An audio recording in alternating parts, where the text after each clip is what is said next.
Hi, everybody. Good evening and welcome again to the ACHA Power Play Live here on the Captain Lou Sports Network on YouTube and, of course, on our Facebook page, which is the Captain Lou Extravaganza, and on X at the Real Captain Lou. We invite you to subscribe to our YouTube channel, which is the Captain Lou Sports Network. You get all of our great programming, including all of these ACHA Power Play episodes. Season 10 wrapping up tonight.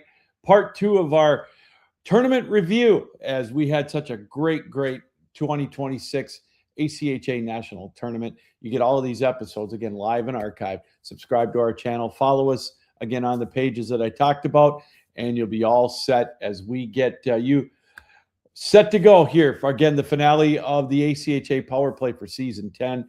And we're excited to be joined here momentarily by the head coach of the Division II, Men's Division II National Champion Florida Gulf Coast Eagles, that being Eric Mabie, and the game-winning goal scorer in overtime, Cole Bauman. So without any further ado, let's bring him in. He is Cole Bauman, the overtime game winner, and of course the head coach, Eric Mabie. Fellas, thanks for joining me tonight. How are you? Doing well. How are you? Good. Again, thanks for taking time out to be with us here tonight. Coach, I'm going to start with you. Such a thrilling victory, but were you surprised by how quick that overtime goal was scored? I wouldn't say surprised. I think I felt like we had a lot of chances there through the second and third period to throw a few pucks in the net, and they weren't going in for us at the time. But we know we have a lot of guys on this team that could score big goals, and I know they were all chomping at the bit to get out there for overtime. And once that happened, and I mean, we've had that same rush play throughout the whole year, and it's not a play that I love for these guys doing, but it worked out really well in that moment. It's maybe one that we have to draw back on a little bit, but once Shane Tomlinson made a great play on the wall, getting it to Cole, and then Cole bumping it over to Jake Court, and I mean, as Cole will tell you, Jake and Shane are both really good at finding him, and Jake made a great play, and Cole finished it off, so it was pretty spectacular. Yeah, Cole, if you don't mind, walk us through that turn of events, if you will, after the face-off, the puck down in your zone, and what led up to you getting the blast for that game-winning goal. Yeah, it was interesting because, we lost the draw, and then it went back in our zone, and we're all kind of like, oh, shoot, we got to get this thing out. And the puck actually went around the boards like a rim, and I lifted a guy's stick, and then Shane Tomlinson, who's actually a center, ended up being on the wall, which was honestly just worked out perfectly because he bumped it to me in the middle there. And I was able to skate the puck out and move it over to Jake. And then he kind of just threw a nice sauce through the middle, and it just happened to land on my stick and took it backhand, and here we are. And, it happened so fast. I know sometimes, obviously, you'd like to be in a championship scenario, Coach, where you've got a 3-goal lead with 2 minutes left, so you can kind of prep yourself for it. What was your immediate reaction? I'll start with you, Coach, after the goal went in. Yeah, I think it was really special because the last couple of times that we've won, and I've been a part of it, we've had the lead late in the third period, so you're kind of preparing for it. But this being just a sudden win, and like I truly felt like we were carrying that game for the majority of it, and it wasn't really going our way, and the guys really stuck to it. And the biggest thing for me was just seeing how the guys never really faltered. Like there's times where our bench, you could feel it's kind of iffy here and there in certain moments, but in that game it was perfect the whole time. And going out for overtime, we as a coaching staff, we're just talking about how we know something's going to happen here. And I know it's cliche, but being able to send those 3 over the boards there early, and Braden Doherty and Aiden McCarthy being able to make some plays on the back end to get them going, and then that puck going in, it was definitely a bit of a relief. I think I don't think deserves the right way to put it, but we feel like we earned that one, and being able to cap it off was really great. Cole, going into that game, we were talking up in the press box, and even that morning, how we thought it was going to be a shootout, and this is no dig at your defense. It's just Oklahoma State, they've got a reputation for scoring a lot of goals, and so do you guys. And it was a crazy game to me in the respect that it had that feel. It was a track meet. I was exhausted after calling that game, and I can't even imagine you guys down on the ice. But were you surprised it was only 3-2? I mean, I know we had I think it was 21 goals in the first two games. Yeah. And they also had a great tournament scoring wise. But I think going into that game, we knew that they're sort of a similar opponent to we are. Like we have, really heavy offense. So I thought maybe it would be a little bit more of a high scoring game, but we honestly we were just really similar teams and we just battled it out. Like it could have been, a couple more chances and there that went in, it could have been a lot of a high scoring game, but we sort of just battled it out, and that was just the way that it happened, I guess. How how as a player do you not get frustrated when you get all those scoring chances? Because I agree with Coach Mabie. I thought you guys took the play to them. How do you Yeah. not get frustrated? It's a true testament to your discipline, I think. But Mhm. talk a little bit about that. Yeah, me especially, I actually had a 2-on-1 late in the game, I think around like 2 minutes left, and we were tied, and I missed the net, and then I had another chance where I went back in with I think a minute left. So it was definitely like a little frustrating in the moment coming back to the bench, but I really just had to try and keep my cool and like trust in the team that we were gonna get it done no matter what happened, and it worked out. So Well, it certainly did, obviously, with that thrilling yeah, victory.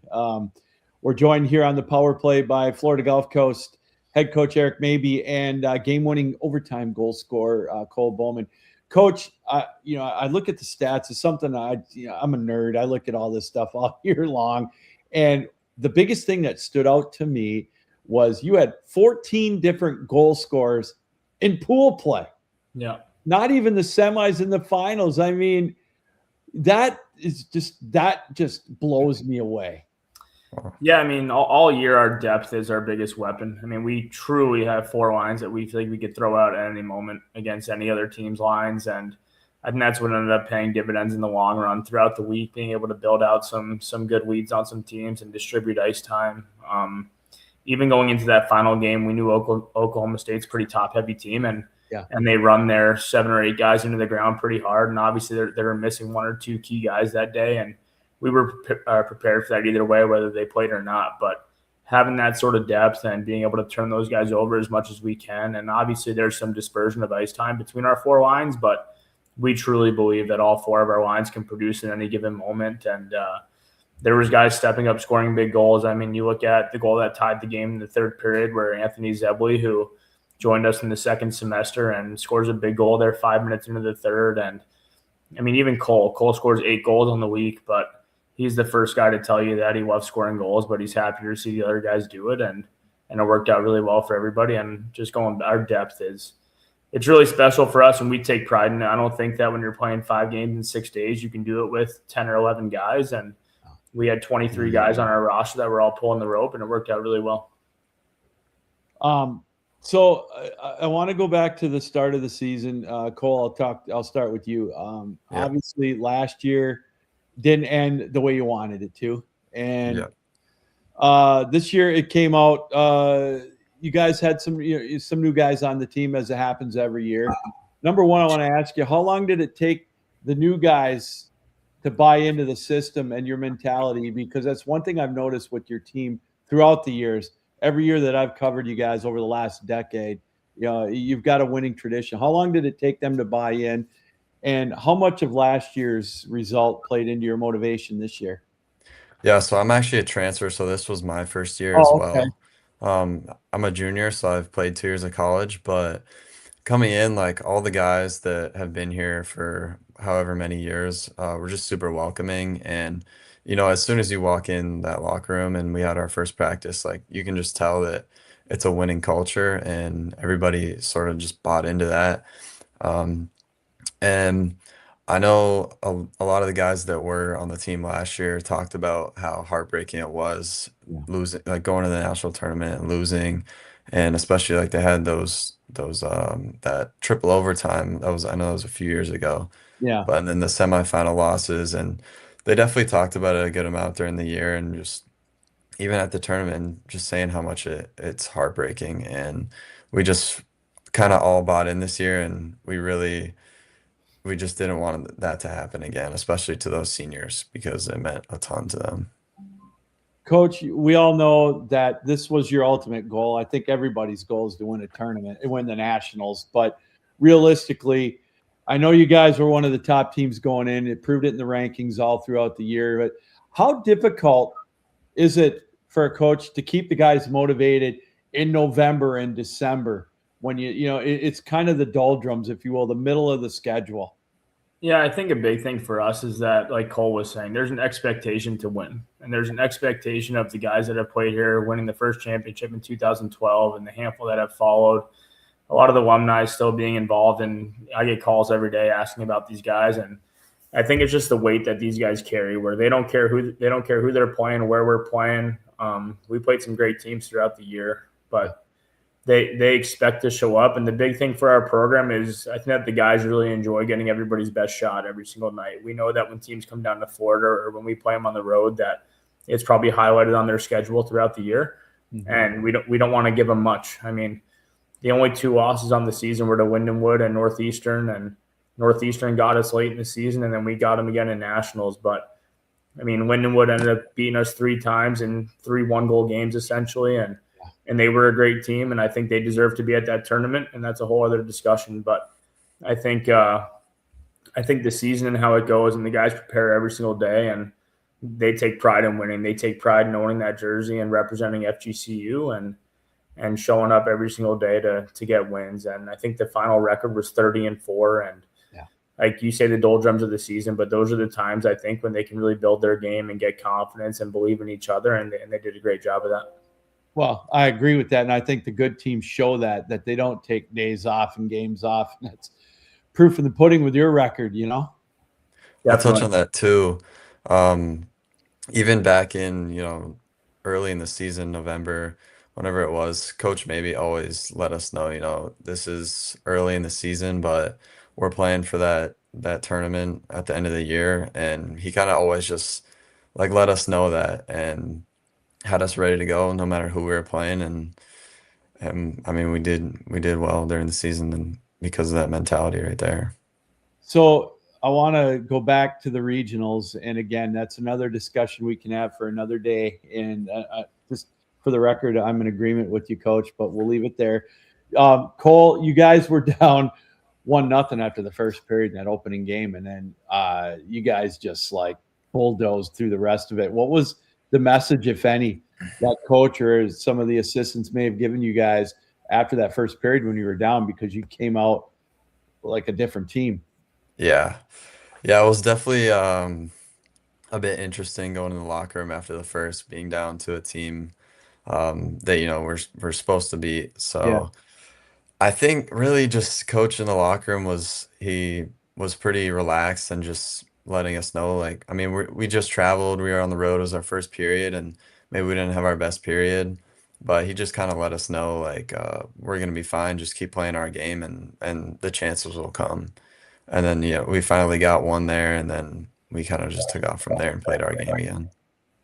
Coach, you guys rode that momentum, winning those the regional games and then getting into nationals. You won the first 2 games convincingly. And the reason I bring that up, because in my opinion, besides the championship game, I thought the most impressive win you had was that overtime victory over Weber State, because if I'm not mistaken, you guys had pretty much had it clinched going into that game, and you still didn't. I mean, you kept enough, vision, and were able to complete 3 games in the pool play. Yeah, the big thing for us going into that game, I mean, knowing the situation there's so many different things that go into pool play, but I think we could have lost by like 6 goals and still advanced or something. But the big thing we talked about is that we were going there to win 5 games, and Weber State, we knew, was a high-quality opponent, and they gave us a great game. And I think looking back on it, that was probably the best thing that could have happened to us, is that, we went through Northeastern and Wisconsin, and I'd be lying if I said I thought we would beat them by a score of 21-1 combined. I mean, that's a lot, and I know we're a good team, but they're really good teams as well, and things were going our way. And then that Weber State game really kind of gave us a, hey, like, we're in this tournament, there's good teams here, which the guys know, they respect their opponents, but having that experience of I mean, we trailed that entire game. We were down 1-0 for a long time there. I think we ended up tying it up in the third, actually, something like that. And being able to have that experience to draw back on, and then going into overtime, all the guys knew that we had already advanced, but they wanted to get that thing done. And as deep of a lineup that we have, I think if you talk to anybody on our team, they know that Jake Court, Shane Tomlinson, and Cole Bauman, I mean, we expect them to drive the bus for us up front, and they end up getting that overtime winner there as well. And it was a big win for us. And I think if you lose that game, the guys are still feeling good going to the semifinals. Yeah. But being able to get that win and have that moment and then get the day off after that to reconvene and get ready for the Final Four, it was a good opportunity for us to feel good about ourselves and build on some strong suits and obviously dissect the weaknesses in our game. But ultimately, it worked out really well. So as a player, Cole, how difficult is it? You went into the semifinal, you scored 3 goals, you're up 3-0, then you give up a couple of goals about 1 minute and 10 seconds apart. Mm-hmm. How hard is it as a player to just put that in the rearview mirror and just say, all right, let's just, let's get back to what we're doing? Because, subconsciously you got to be thinking, oh man, how'd they do that so fast? I mean, how hard is that to get over? I mean, not just in this situation, but in any game when you give up a couple of goals that quick. How difficult is that to get back on track? Yeah, I remember that, and it was a bit of a sort of like a knock on our momentum, but it's cliche, but we always kind of know in games like that we just got to stick to our game and what we do best. And that's, playing simple and just playing our game that we've played all year. And it definitely was a bit of like a heads up, like, all right, these guys can play and it's not going to be easy, which I think was also good for us because, we got to be playing our best every game. And one game like that, especially semifinals, we could be done. So yeah, we just stuck to our script and played our game and finished it out. And how nice is it to know that you had such a steady goaltender behind you, Cole, and Keegan Wise? I mean, he played monstrously in that. Yeah, he played amazing. Yeah, it was unreal. I mean, I think in regionals and nationals, he went, I don't know how many games it was or how many periods it was that he went without a goal against them. And it definitely was a huge, like, I guess, weight off the shoulders, knowing that you got a guy back there that's going to save most of the pucks and you can go on offense and be maybe a little bit more risky and make those plays because you know that your goalie is going to save most of them. Coach, do you get much sleep the night before a championship game like that? Honestly, yeah. I mean, really? Well, we were getting up so early every day. We had, as a coaching staff, we had a crazy. I guess we were superstitious. I was going to say we weren't, but we were getting up every day at like 4:30. We were going to work out, and then we were watching film all morning because these guys were sleeping until 9 o'clock, and then we'd get them together. But I think, honestly, we slept really well because we felt like we were playing the game the right way. We feel like a lot of teams that were there were just kind of showing up. I know they have systems in their games, but they were kind of leaving a lot to chance. And the biggest thing we talked about before the game as a coaching staff and the team was that there's a simplicity to our game that's effective, and we believe that the only way that we can give Oklahoma State a chance is if we wanted to go back and forth and trade chances with them all night. And that's not something that we wanted to do. And we felt like we were prepared, and even going into that, like you said, down 1-0, down 2-1, a long time in that game. It was something where, I mean, I feel like in years past there might be some nerves here and there, but it was a comforting feeling. I mean, the guys were pushing so hard, and the best part about it was, in hindsight, that it wasn't going our way. Like, we were getting chances, hitting posts, they weren't going in, and it was just so great to see these guys that throughout the year they were building on their game and believing in what was going on, and they stuck to it. And just, yeah, I mean, we slept great, and it's a good thing we did because there wasn't much sleep a few nights after that. Yeah, I can vouch for that, boys. Cole, I got to thank you, number one, for letting me get a picture with you guys in the trophy. I don't know if you were one of those guys Tuesday night down in the casino, but if you weren't, tell them again. I said thank you for letting me get a picture taken with you guys with the trophy. That was so much fun. That was a thrill for me. Coach, I got to ask you, you know this. You filled the shoes of Bob Brinkworth, a guy who's brought in championships there and helped really build a program, and you've done admirably with it. How does it feel for you to be able to hoist that trophy as a head coach and now just doing the same things that he did?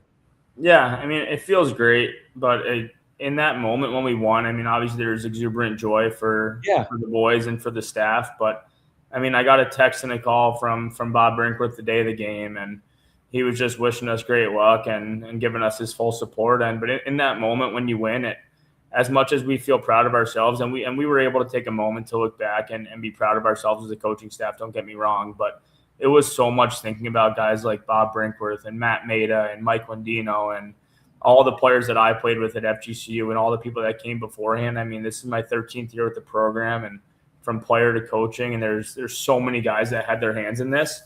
And I'm sure players like Cole and some of the boys, it gets a little bit redundant when I tell them that, hey, like, you guys there's more than just you guys in this room, and they definitely understand it. And I mean, we're grateful that we were able to get it done, and I couldn't be more happy for these guys. I mean, they put in so much work, and we take a lot of pride in being a program that's had a ton of success over the last few years within the entire ACHA.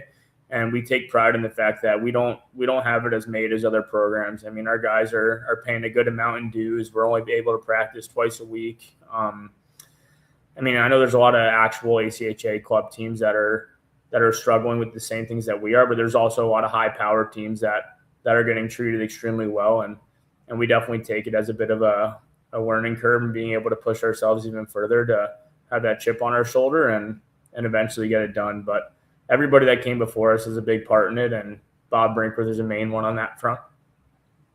You know, and Coach, I think I know the answer to this question, but wouldn't you rather have it to where the teams are chasing you, looking for the program and the foundation that you've built over the years as a player and a coach? That's got to be something you're proud of when people want to play you, because you're one of the standard bearers in not just Division II, but all of them. Yeah, I think it's a huge thing for us that people want to play us, and that's a big discussion when we're talking to players throughout the off season. And there's a ton of interest to come down here from a lot of different guys, whether it's junior leagues or NCAA transfers, you name it. But the big thing is they want to play the best, and if you come here, you're going to play the best. I mean, I think in the rankings the last 4 or 5 years, we've had top 2 or 3 strength of schedule every year, and we do that intentionally. I mean, we don't want to have a regular season that means nothing. We want to play the best, and that's where our guys get better. Like, sure, every now and then do they like the blowout win? They get to have a nice casual night, definitely. But I think as a coaching staff and as a team, as much as we hate losing, we would take more pride in learning from losing a game 3-2 in November than we do winning a game 12-1 kind of thing. So playing those better teams and having that high quality competition is what we strive for. And being able to have Bob build the program to where he has, that now it's to the point where he can turn it over to me a few years ago and be able to push this thing even further. It's really great. So what's next for you, Cole? Are you coming back next fall, right, to defend the crown? Or Yep. Okay. Yep. One more year at least. What are you going to school for? Finance. Oh, nice. I might need a finance guy who I just retired. Maybe not that one. Maybe not Cole, but you can do that. Maybe in a few years.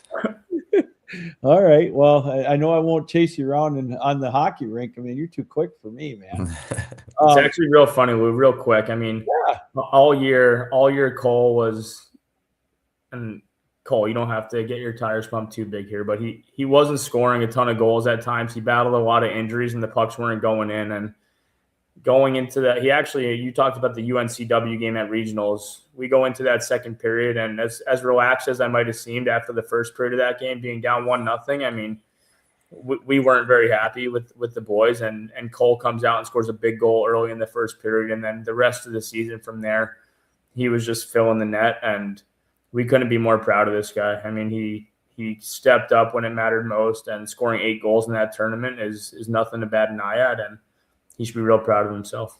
How many text messages did you get, Cole, after getting that game-winning overtime goal?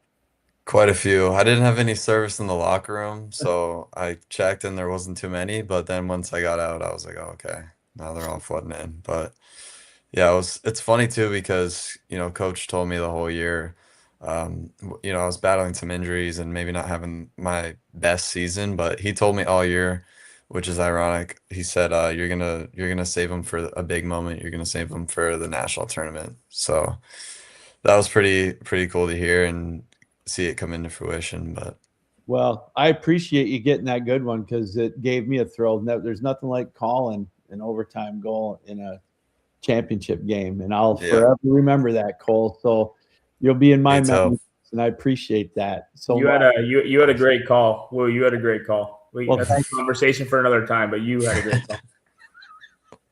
call. We'll do. Oh gosh, all I'm going to say is my wife is still pissed, but we won't go there. Hopefully we can do another one for you next year. Would that be great? Yeah. So, Coach, one last question for you, and I'll let you go. So, were you on the phone recruiting at 12:02 Wednesday morning, or did you take a couple of days off? I mean, I know it's a 12-month-a-year job now. Yeah. You know, It's a lot of phone calls, a lot of emails. We took a few days off to enjoy it for sure, but I mean, we're sorting through 50 or 60 guys right now. I mean, we're losing 9 players this summer, and we have a great core that's coming back. And I mean, we've lost a lot of guys a handful of summers over the last few years. And the biggest thing when we are bringing guys in is they just want to be a part of it. Like, and the guys that we have returning do a great job of molding them into that environment. And I think for so many guys that come down here, it's a breath of fresh air because they come from different areas, whether they're in the Northeast or the Midwest, and maybe they're not too happy playing hockey anymore. And they come to Southwest Florida where we have sunshine year round, and these guys are going to the rink in flip flops every day. So we definitely took a few days off from the recruiting, but the last few weeks it's been a lot, and we're trying to stack this thing up to do bigger and better things for the next few years.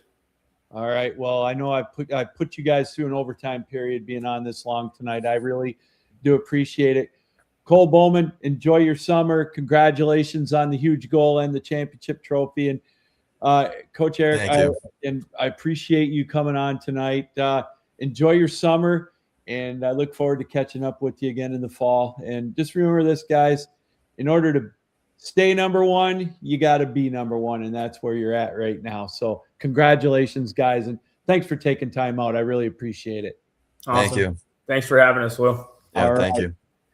Eric Mabie, the head coach of Florida Gulf Coast, and Cole Bauman, the game-winning overtime goal scorer in a thrilling back-and-forth game. I'll tell you what, one of the more exciting games that I've ever called. And it's like I said, you would have thought that it was the pace of that game, you would have thought it was a 10-9 game. So many scoring chances, and the goaltenders played amazingly well. The defenders did. And again, it was just a beautiful, beautiful game and a well-deserved win for Florida Gulf Coast. I know they had a couple of chances over the years where they were very close, and I know how much it meant to them to get out and get that victory. And now they are indeed the new reigning defending men's Division II national champions. All right, we're going to take a quick break, wrap it up tonight. We're just going to, again, go over the champions in the other divisions, and we're going to call it a season. Season 10 of the ACHA Power Play. We'll be back with right after this here on the ACHA Power Play. Hi, everybody. Captain Lou here. Hey, is there a ball game you want to go to last minute? How about the Spartans at Spartan Stadium? Go to the Big House to watch the Wolverines. Is there an NFL game you want to go to? Lambeau Field, Ford Field, wherever, Baltimore. How about the Tigers for the pennant drive? Well, go to SeatGeek. Get those tickets there. Use the promo code Captain Lou right on the screen, and you'll get $20 off of your purchase. It's that simple. So go to the Spartan game. Go to the Big House. But use the promo code Captain Lou at SeatGeek, and you'll be all set. That's right. We've got baseball season in high gear right now with the Tigers, whatever team you want to follow, or minor league team, whatever, go to SeatGeek, use that promo code Captain Lou, and you get $20 off of your purchase. And with the Stanley Cup playoffs coming up in about a week and a half, NBA, you name it, go to SeatGeek, use the promo code Captain Lou, and you get $20 off your purchase. All right. Again, thanks to Cole Bauman and to Eric Mabie from Florida Gulf Coast, the men's Division II national champions. I believe it's their 5th national championship now. And they had quite a run in the last decade. They've been close here a couple of times, always there. And that's the thing, a consistent winning program that being Florida Gulf Coast. They're always in the national title hunt. It seems like they're mainstays, at least into the semifinals out of pool play in D2. And I got to tell you, it is just an amazing feat for these teams to get there now, because they got to go through regionals. And now with the way it stands, with no automatic buys for the top 2 teams in each region, just ask Lindenwood how difficult it was. I mean, in Florida Gulf Coast, they were down 1-0 in that opening round of regional play before they exploded and just carried that momentum all the way through to the championship game. So again, congratulations to them. Florida Gulf Coast, the Eagles, back on top as the national champions in men's Division II. All right, real quick, again, want to congratulate all of our champions. We had Barry Schutte and Matt Zazon on last week. You can go back and archive that video interview as well on the ACHA Power Play from last week. Ohio University with their first win. You talk about a long time. How about 22 years since they last hoisted the Murdoch Cup? Them with a thrilling run into the tournament and winning it all with a big win behind with the boosters of Ohio, the Blue Line boosters. Just they're showing up in full force. A big win over Adrian. Adrian, 3rd straight trip to the national championship game. That's a feat in and itself. Gary Astalis' team showed up, but just came a little bit short. Congratulations to Ohio. And then in men's Division III, here's another team. The Air Force Academy. Had a chance to talk to Tanner Cook last week. They have been so close so many times. Tim Harchie, who started the program out, got them to nationals. Slowly they would advance. They finally made it through pool play. Heartbreaking loss last year to Hope College, where they had that lead going into the 3rd period, then gave up 5 goals. Air Force Academy with a big win there. They get their first national championship. And then Midland, big victories. None gets any bigger than that, with a triple overtime win in the championship game over Liberty. So Jason White and their team, of course, Megan Stewart, the MVP, and Taylor Bell getting the game-winning goal in triple overtime. Well, I'll tell you, there's nothing like getting an overtime game winner, but how about a championship overtime game winner at that? So congratulations to Midland as they get their first women's national championship. And then, as we said in the broadcast, some things change, but others stay the same. How about Sioux College and Assiniboine one more time for the national championship in women's Division II? Sioux College was able to come out on top. They get a goal 59 seconds in to that first period. That's all they needed, as they ended up winning 1-0, and they win their 4th straight championship in women's Division II. Now they go up to D1 next year, and it's going to be interesting to follow them as they look to try to maybe unseat Midland and carve their name into the Division I trophy as a champion. They're not going to go away quietly. So we're going to get a brand new champion in a women's Division II next year. All right. So again, thanks tonight to Eric Mabie and to Cole Bauman for coming on and talking about their championship run from the opening weekend all the way through to that thrilling overtime win over Oklahoma State. All right. As we mentioned at the top, this is it for season 10, part 2 of our championship review. Next up for the ACHA, their national conference, their meetings in May down in Nashville, or in Nashville, depending on where you are in the country. And then before you know it, it'll be fall, and it'll be season 11 of the Power Play, season 36 of the ACHA. So one more time, we're going to want to take this time to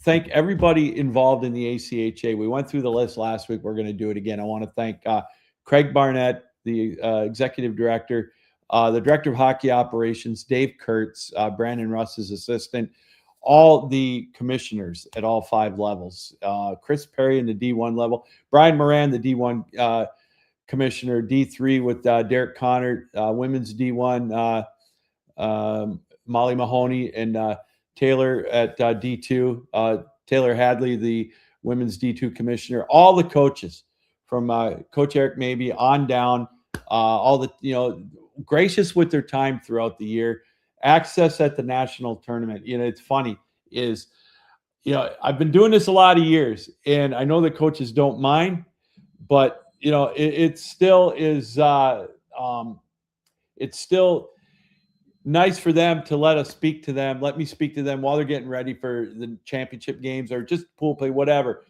Getting, just kind of chewing the fat with them, just kind of getting the ins and outs. I appreciate their time and their access, I guess is what I'm getting at. And so thanks to everybody for all of that. The players, everybody. It's always fun interacting with the fans. So much. Makes it so much fun. And it's what it's all about ultimately, are the players and their experience at the national tournament and throughout the year. Thanks to Rush Schlegel, who is the backbone behind that national tournament. He makes things run so smoothly there. And, the referees, Eddie G, as I like to call him, G Money, who is the head of referees for the ACHA tournament, does a wonderful job. Andy Storrs, the public address announcer extraordinaire, who, we had such, again, another great working relationship there. Excited about that and so much more. So, yes. And want to thank my tag team partners at the national tournament, Peyton Turnage and Devin Sarah, as always. Just very humbled and blessed to be able to work with you guys.